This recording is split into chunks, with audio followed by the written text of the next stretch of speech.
xoogan ayaa saaka subaxnimadii hore waxa uu deegaanka soo joogta ku dhaxmaray ciidamada Soomaaliland iyo waliba ciidamada tabacsan deegaanka Buuhoodle dagaalku wuxuu ahaa mid sababay dhimasho iyo dhaawac ciidamada deegaanka Buuhoodle ayaa soo bandhigay 3 gaari oo kuwa dagaalka ah oo ay ka soo qabsadeen ciidamada Soomaaliland dagaalkiisa ka dhacay deegaanka soo joogto gaadiidkan ayaa la keenay gudaha magaalada Buuhoodle loona soo bandhigay warbaahinta sidoo kale waxaa jirta dhimasho iyo dhaawac soo gaaray dhinacyadii saaka dagaalamay asbitaalka dhexe Buuhoodle waxaa la soo gaarsiiyay in ka badan 14 ruux oo ku dhaawacmay dagaalkii ka dhacay saaka deegaanka soo joogto iyo waliba 4 dhimasho sidoo Soomaaliland loo xaqiijiyay Dr. Caawil Cabdi Hiirad oo ka mid ah mas'uuliyiinta caafimaadka ee deegaanka Buuhoodle رب العالمين والصلاة والسلام على رسول الله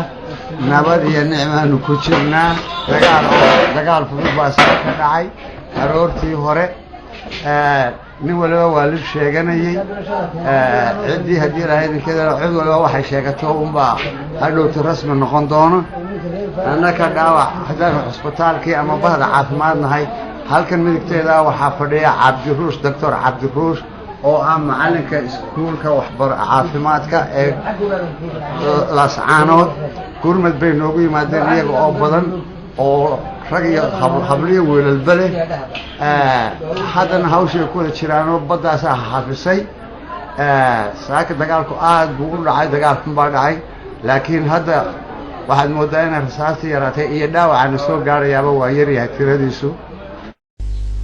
kastaba ahaatee waa markii saddexaad ee ciidamada Soomaaliland iyo ciidamada deegaanka Buuhoodle ay ku dagaalamaan aaga deegaanka soo joogto mana muuqato wax dadaal ah oo lagu hortagayo dagaalka markale ka soo cusbanaaday deegaanka soo joogto saraakiisha ciidamada deegaanka Buuhoodle oo la hadlay telefishinka caalamiga ee Somali Channel waxay u sheegeen in dagaalku saacad kastaba oo sii qarxi karo maadaama goobihii lagu dagaalamay maanta la isku horfadhiyo xaaladuna ay tahay mid aad u cakiran